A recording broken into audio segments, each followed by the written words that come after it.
पिछले भाग में हमने देखा कि शिवाजी महाराज की हिंदू कालगणना अनुसार दो अलग जन्मतिथियों को लेकर विशेषज्ञों के दो गुटों में विवाद कैसे और क्यों उत्पन्न हुआ, उसने क्या मोड़ ले लिया और अंग्रेजी कैलेंडर अनुसार 19 फरवरी 1630 ये तारीख कैसे प्राप्त हुई।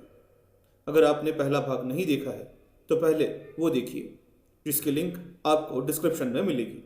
अब इस वीडियो में आगे देखेंगे कि इसी विषय में महाराष्ट्र सरकार की भूमिका क्या रही और अंग्रेजी कालगणना के एक सुधार के कारण सब कैसे बदल गया। शालिवाहन शके 1549 की वैशाख शुद्ध द्वितीया बनाम शालिवाहन शके 1551 की फाल्गुन वद्य तृतीया।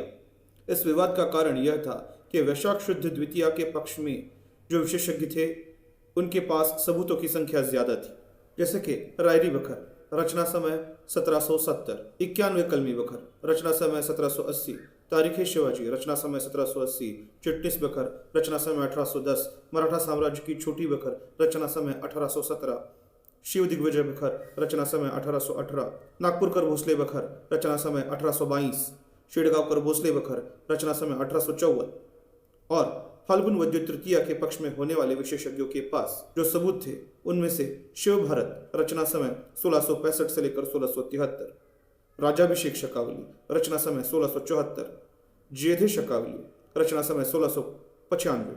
इसके साथ जोधपुर, बीकानेर, बनेड़ा में मिली शिवाजी महाराज की कुछ कुंडलियां। इतने ही चुनिंदा सबूत थे, लेकिन इन सबूतों का रचनाकाल शिवाजी महाराज के जीवन काल के समकालीन और नजदीक है, तो वैशाख शुद्ध द्वितीया दिखाने वाले सबूतों की संख्या ज्यादा होने के बावजूद भी इनका रचनाकाल शिवाजी महाराज के समय के करीब 100 वर्ष बाद का है। तो शालिवाहन शके 1551 की फाल्गुन वद्य तृतीया यही सही तिथि होनी चाहिए, लेकिन इस विवाद के होने के बाद भी कोई अंतिम निर्णय नहीं निकला। परंतु शिवाजी महाराज के इतिहास का बेहद अहम संशोधन विशेषज्ञों ने किया था।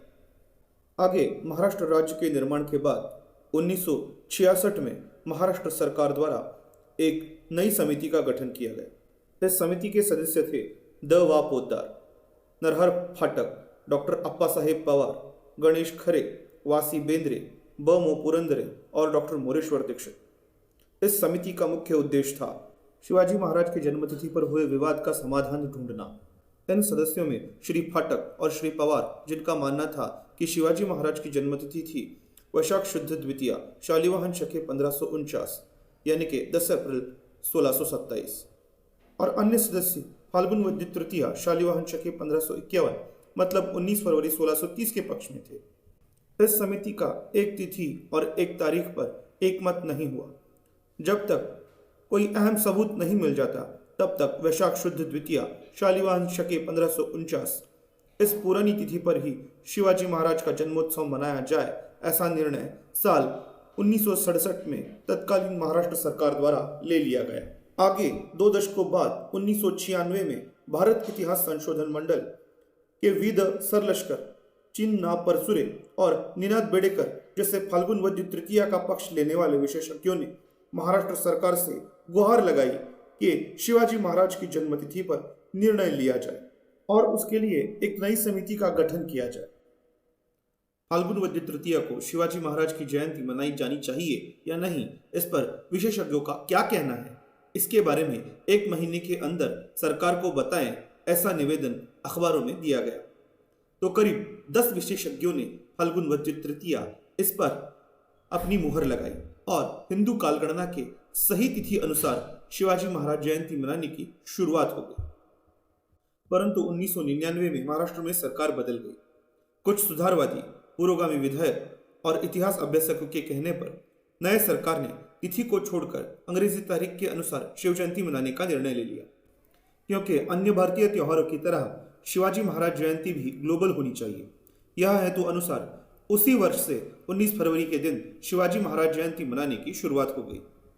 आज के जमाने में हम जो अंग्रेजी कैलेंडर इस्तेमाल करते हैं वह ग्रेगोरियन कैलेंडर है। उसे सन 1582 में पोप 13वें ग्रेगरी द्वारा बनाया गया।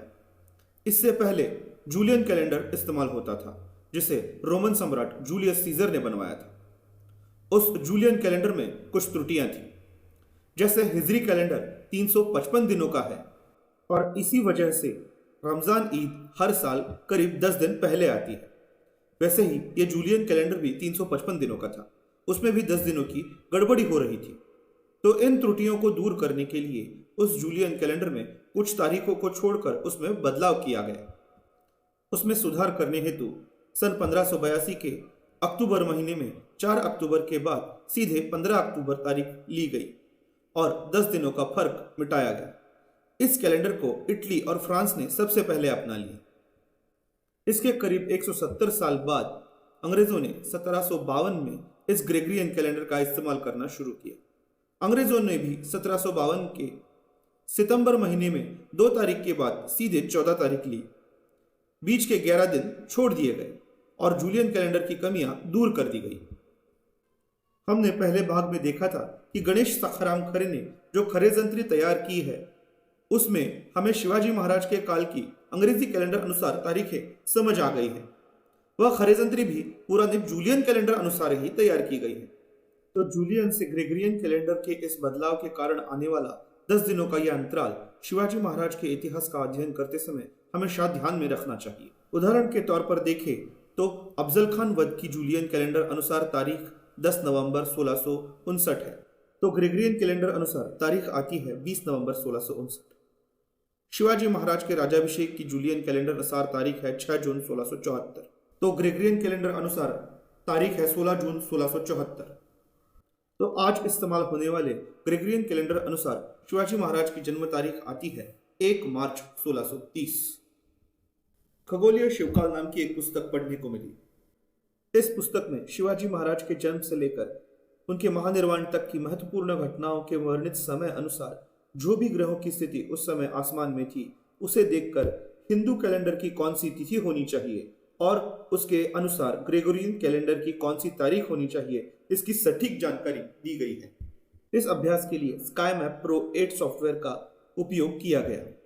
शिवाजी महाराज के जन्म के समय शाम के लगभग 6:30 बजे पूर्व क्षितिज पर सिंह राशि उदय हो चुकी थी। चंद्र कन्या राशि में हस्त नक्षत्र में था। यहाँ स्काई मैप प्रो ने भी वही सब दिखाया। ये जानकारी शिवाजी महाराज के मिले कुंडली के अनुसार भी एकदम बराबर है। यहाँ पहले भाव में यानी कि लग्न में सिंह राशि है और चंद्र राशि भी कन्या है। पर यह स्थिति जब आकाश में थी तब अंग्रेजी तारीख आती है 1 मार्च 1630। जब 19 फरवरी 1630 के दिन शाम के 6:30 बजे की आकाश की स्थिति देखी तो वो अलग थी। तो यह सब देखने के बाद ग्रेगरियन कैलेंडर की तारीख 1 मार्च 1630 ही शिवाजी महाराज के जन्म की सही अंग्रेजी तारीख है। शिवाजी महाराज हिंदू काल गणना का उपयोग करते थे। उन्होंने शुरू किया हुआ शिवशक 6 जून को नहीं बल्कि ज्येष्ठ शुद्ध त्रयोदशी को ही बदलता है। यह महाराष्ट्र में इस्तेमाल होने वाला अमांत चंद्र के गति पर आधारित कैलेंडर है। तो शिवाजी महाराज की जयंती कब मनानी? सबसे सटीक हिंदू कैलेंडर की तिथि फाल्गुन वद्य तृतीया को, या सही ग्रेगरियन तारीख 1 मार्च को, या इस्तेमाल ना होने वाले जूलियन कैलेंडर अनुसार 19 फरवरी को, ये अब आपको तय करना है।